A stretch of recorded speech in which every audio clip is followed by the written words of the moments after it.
Greetings, my magnificent ones. Sue Paulson, your Magnificence mentor here from the Magnificence Lab. Last week, we talked about 2026 being the year of the heart. So we're going to proceed from there and chat today about one of my favorite scary topics, fear. I realized I got a little email from somebody that I subscribed to who was talking about using fear as your compass toward the thing that you most need to do in order to overcome that fear. So I thought I'd share with you an example of that experience for me that happened quite a number of years ago, but the significance of it and my growth as a result of that was really high. So I thought it bears repeating. So I belonged to a speakers bureau once upon a time, a local speakers bureau who had got an assignment for somebody to come out and do a humorous talk for their volunteer appreciation day, and it was out of town in a small community. So my handler offered me the role, and I reluctantly agreed because when she said, "Well, they want something funny," and I'm going, "Well, I don't really do funny. I know people are always laughing when I do a talk, but it's not like I know how to do comedy and how to be deliberately funny." But I was game, and it was a paid gig, and so I thought, "Oh, okay, I'll do it." Well, I agonized over creating this talk because I I wanted it to be lighthearted and so on, but nothing really gelled. Although by the time the talk came around, I had some ideas and ways to engage the audience and so on. Well, the short version is that I do this talk and it was excruciatingly bad. I did what I considered to be a very poor job. I left that meeting so upset with myself and so disappointed in my performance that I told my uh, speakers arranger, I said, "Don't pay me. Tell them that it's no charge," because I absolutely did not deliver what they were hoping to get, and it just didn't work. And of course, along with that, I vowed, "Oh, okay, I'm never putting myself in that position again. If anybody asks me to do a humorous talk, I'm saying, no, I don't do that kind of talk," and refuse it ultimately. So I have this vow, right? But it still niggled at me. Like there was this thing in me that wouldn't let go and said, "Well, Sue, you know how much you respect comedians and the sheer thrill or terror that must be there to deliberately make people laugh. How does that work exactly?" So I was curious. So along with my vow to never put myself into that kind of an embarrassing and humiliating position again, was this wondering, well, I wonder, is there a formula? Is there a way of some strategies, some steps that non-comedians go from being non-comedians to being extremely good comedians? Like, how does that work? So I have this musing in my head without any particular direction. I was just wondering about it. Well, of course, the universe is listening, right? And conspires. And then the next thing in front of my face is a little ad in the local community offering about a stand-up comedy course that you could go and learn how to be a stand-up comedian. And it was, I think, 5 weeks or something like that. And I'm thinking, oh, Well, that would be cool to go and learn how to be a stand-up comedian, to learn what the process is and how it works. So I sign up. It wasn't expensive, and it was, I think, 5 weeks. And I thought, yeah, let's do this. Well, as it turned out, I ended up being out of town for the first class. So I didn't really hear what was coming up as the weeks went by. I didn't get that introduction piece. So when I arrived for the second class, I discover that the goal of the class, it's not just a class to learn, but the goal of the class is to create a little piece that you could deliver at Yuck Yucks on amateur night for the last class of the session. And I'm going, what? Well, I can just feel the terror rise within me. Like, oh, I didn't sign up for this. But of course, there was also a little part of me kind of intrigued, and because it was a volunteer thing, like you didn't actually have to do this. If you that part, if you didn't want to, you could just come to the class and learn. Well, I'm a little more determined than that, apparently, because I thought, okay, well, maybe I will. Maybe I'll enter the class with the idea that I will eventually do my little stand up at Yuck Yucks. And I can always change my mind. I can always say no if I'm too freaked out or too scared to do it. So I proceed into the class. Well, I have to say that the learning was hard. Every week you had to write your own material, and every week I'd write a little bit and I'd present it to my classmates and I'd present it to my family at home, and nobody laughed. And I'm going, oh no, oh no. Like I couldn't get it. I couldn't understand what the thread running through, like how does this actually work? Well, of course, some of us are storytellers that take a little time to work into what it is we want to say. So there's a big build up and so on. Well, stand-up comedy is not like that. It's quick. And they told us, they said, look, if you can get a laugh every 30 seconds, you're doing well. And in fact, if you could get a laugh every 15 seconds, you're doing even better. And I'm going, I can hardly say my name in 15 seconds, never mind get a laugh from somebody. So it seemed like mission impossible. However, I persevered, and it just was not gelling. And I proceeded through, but I thought, okay, I'm going to stick it out. And I didn't really want to go to the comedy club.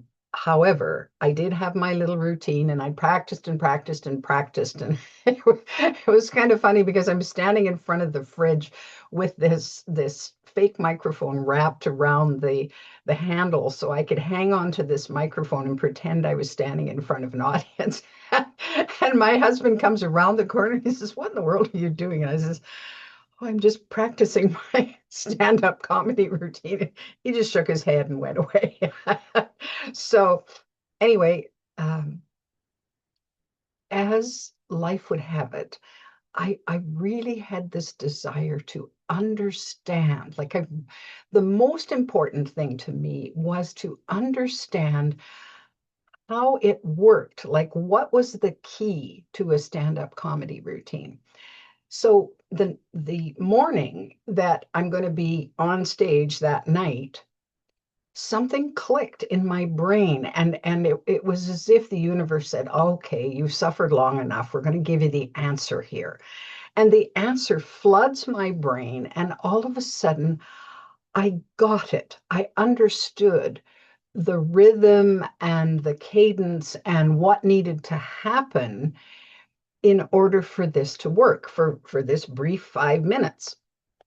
Well, we had visited the comedy club previous to that, and saw where we were going to be standing, and how the lights worked, so that when the green light goes on, that means you got to finish your talk and get off the stage. And so we had some coaching about that. So it wasn't totally unfamiliar when we arrive at the comedy club. But there I am with this epiphany about how this is meant to go, and realizing that while my material was reasonably solid, it wasn't in that format. So there I am furiously rewriting it the last hour and practicing all the way to the comedy club with my terror right in my throat. Like it was high anxiety in going into this. And I'm just vibrating. I don't even know how I managed to drive myself there. But anyway, we arrive and congregate at the table and we wait for our turn. We were going to be just before the headliner. There was a couple of warm-up acts and then our turn and then the headliner after that. Well, they drew lots to see who was going first. And as it turned out, I was second up, which for me was a great place because I didn't have to go first, but I didn't want to go last. So being number two was a good place for me to be. Well, I just went ahead, played it the way I had newly understood how it needed to go. And I feel endlessly blessed that it worked. People laughed, people applauded, and I got off of the stage happy with what I'd done. And as I passed the headliner, who was sitting at one of the tables, his comment as I went by was, very good material. And I'm, oh, okay, cool. So it was just in contrast to my very uneducated and lame attempt a few months before. Here I'd had a success. Well, when I thought back, it wasn't about the applause, although that was wonderful. That was exciting. And the comments that I and the feedback I got in having pretty much nailed it was very heartening and I felt really good about that. The biggest growth though for me was I had faced and followed a terror that was bigger than I had ever experienced before in my life. And I worked through it. And so the confidence that built from there, like I was not afraid of anything else so much after that because I had risen to the challenge of the terror that was within me and said, we're doing it anyway. We're doing this anyway. So what I want to so this is where the using your fear as your North Star. So we all have dreams about things that are near and dear to our hearts, things we want to create, things we want to achieve, things that on the at the outset seem wild and wonderful and grand. And then when we look at the reality of actually achieving that, fear sets in because it's so different from our everyday life. And maybe it's really big. Maybe we have some naysayers in our life that we make the mistake of sharing with, and they say, you'll never be able to do that. And they poo-poo it and give us, and we get discouraged. But the thing is, if the fear of it, when reality strikes, you're through the big idea, dreamy phase, and okay, what's it going to take to do that? And you discover that you're really scared. There's a growth step for you because life doesn't just give us, sweethearts and roses to help us grow, although we can grow that way, no question. Sometimes the biggest struggles, though, give us the biggest gifts in growth. And so if we set our North Star on, okay, this is my purpose, this is where I'm going, this is what I want to do. If there's lots of fear attached to that, wanting to pull us back or distract us into doing something else entirely, then there's your clue. Oh, okay, I'm really scared to do that. Well, I guess that's where I need to go then. And so, I mean, let's face it, we all have lots of fears about lots of things. So bungee jumping, skydiving, those are huge fears for me. Will I do them ever? Unlikely. But this one, the one on public speaking, is one that I felt was within my grasp, that if I could find a way. And of course, one of the safeguards that I put into all of this is I didn't invite anybody. I only invited one person that I knew sort of to come and be in the audience. I did not want family and friends watch me fail miserably like that. That was going to be too excruciating. I just wanted strangers who had a drink in their hands, because then they would soon forget if I bombed. And so I had that little that little fail-safe device in there. But nonetheless, I followed through and I faced that terror. And afterwards, I realized, wow, I'm not so scared of other things as I used to be. And so it was huge. So when you think about what it is in your life, if you're ready to make a big growth step, then look at challenging yourself where you have a big fear, something that you have a desire to do, and you or maybe you've already been crushed by an inability to do something, and it's time to work your way through that. Maybe that's where it's coming from. You'll know what it is if you're into growth and you're into to finding more of your own magnificence and awakening to that. Then life will hand you something for you to have a look at. And let me say, as a former public speaking instructor, which is still in the top 10 of the most feared things for people to do, that's a mission you could accept for yourself, instead of saying to people, oh no, I'm an introvert. I don't like to talk in front of people, and you avoid it like the plague. Anybody that took that stand-up comedy course on my recommendation had the same benefit as I had from it. And anybody that I have ever coached to get through their public speaking fear and onto a more polished performer perspective and focus has changed their world. It has helped them in so many different ways to be able to speak up and speak out. So if you're scrambling for something to some fear that you want to face and overcome and grow from, there's one that is a pretty universal fear that most people never tackle. So I'm going to challenge you to do that. Maybe it's speaking in public, maybe it's singing in public, maybe it's playing an instrument in public. I've tested out all of those when I didn't think I had any particular talent or skill for doing it. But I learned and I was successful. I faced whatever that fear was, and then it doesn't poke at me the same as it used to.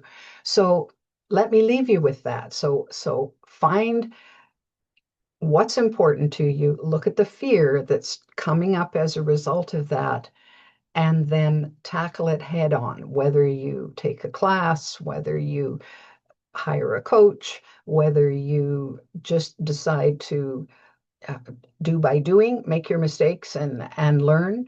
Then there's lots of options available to you.